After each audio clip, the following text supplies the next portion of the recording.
All right, so the finish on this thing is really turning out to be an epic fail, to be honest. Like I said earlier, I'm going with nitrocellulose finish, and the weather here is pretty perfect for that. We're running between 76 and 80 degrees Fahrenheit, and humidity is very low. A little too low maybe, but not dangerously low. I've had success with nitrocellulose in the past, StewMac brand though. Similar weather conditions all the way up until 100-degree weather, and as long as I'm careful with it, it works out fine. The neck is okay. There's a little bit of checking on the back, but this body, I'll go through it in the video a little bit. I think I'm done with nitrocellulose as far as this environment goes, because I don't know if I could get any better, more ideal weather conditions than this. I may try it again some other time on some other project with another brand, maybe go back to StewMac. I'll go through some of the techniques that I tried to recover this early on. None of them panned out. Thinned lacquer, flooding into the cracks to see if I can at least level it out a little bit. Did that, sanded it back again, minimized the cracks, and then resumed with finishing.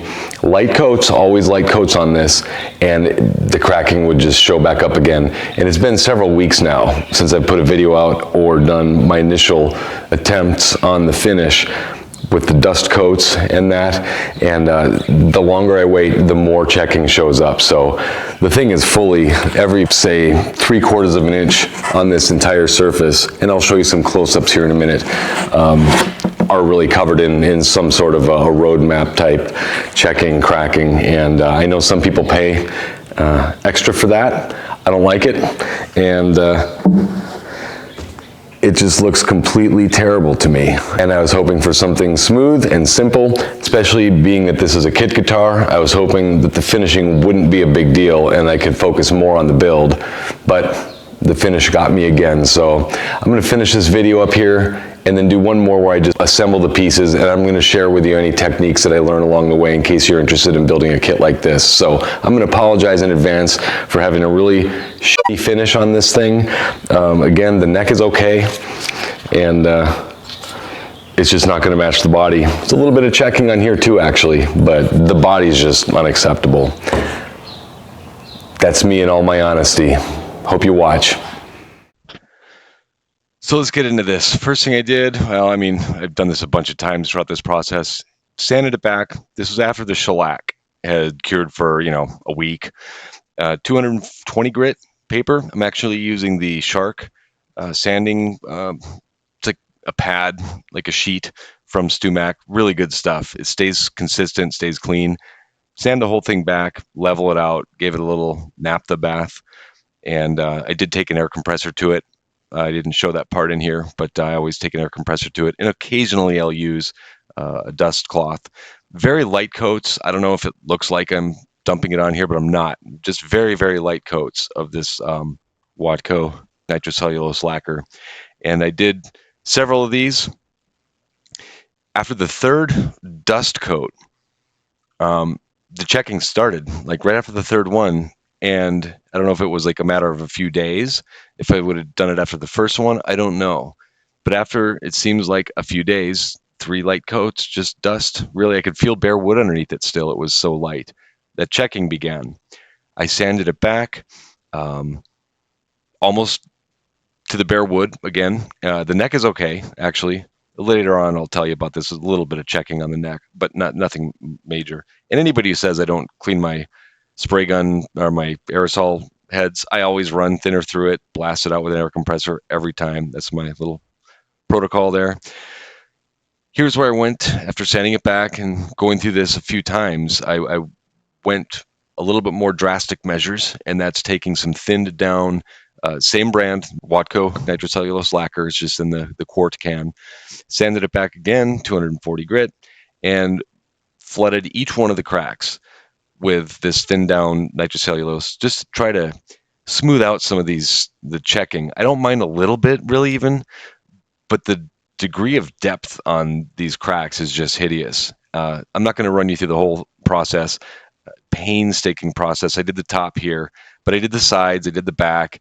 I would wait a day in between just so I could flip the guitar over and not worry about smudging or, wrecking soft lacquer. And I let it sit for, it's been a couple weeks really. Sanded it back, did it again, light dust coats, just back and forth. And look at how bad this is. It's been several weeks. And it seems like every hand is slowed down now, but every handful of days, there'd be more and more and more. So something's wrong at a very basic level. I don't know what to tell you at this point. So it's been a few weeks. I just want to get this thing done now. The checkering is so bad on this. So you see that? My gosh. And it just keeps getting worse the longer it sits. So before you light up the comments again, telling me, I put it on too thick, or it was too hot or too cold, or it was exposed to extreme temperature swings, I started with 3 very light dust coats. I told you all that. It could still feel wood underneath. Sanded it back, still super, super light coats, and the checking just kept coming back. 78 degrees, between 28 and 30% humidity, consistent temperatures for the most part. And I'd bring it indoors in the evenings, so the temperatures never swayed more than a couple of degrees, but it just would not go away. The grain is filled beautifully, though. I'll tell you that, if that's any consolation, but I don't know what to tell you at this point. You can't claw it off. It's on there really good. This stuff here, though, this brand, Nitro, just spits and squirts. The applicator just sucks, to be honest. I don't want to bag on anyone, but I know some people have great success with it. Not me. I don't recommend it. Not in this environment anyhow. And I think I'm about done with nitrocellulose, honestly. So it is the ideal season to use it here. In another couple of weeks, it'll be 100 degrees plus with humidity in the teens, and that just won't work. So if I can't get a good finish with this weather, then I think I'm doing something really wrong, or this is just not the right brand for me. Because it squirts a $50 size thick pattern, and then it fans out to just dry dust after that. It's either blowing basically dry, or you just risk applying it way too heavy. So that was tricky. Toward the end here, I'm even trying that. I'm actually right now, as I'm doing this video here, I'm just finishing up my last of 4 cans, just going heavy to see what happens at this point. But I'm about done with it. So totally over it. And I'm just going to assemble this kit and finish it up with the surface like this and call it a failed finish. I apologize, guys. I was hoping this would be a slam dunk video series for anyone wanting to build a kit like this. But for me, the finish got me. Otherwise, it's a nice kit, and I'm sure it'll play fine. And I'm looking forward to completing it in the next video, and hopefully you'll walk away with something valuable. Thank you for watching.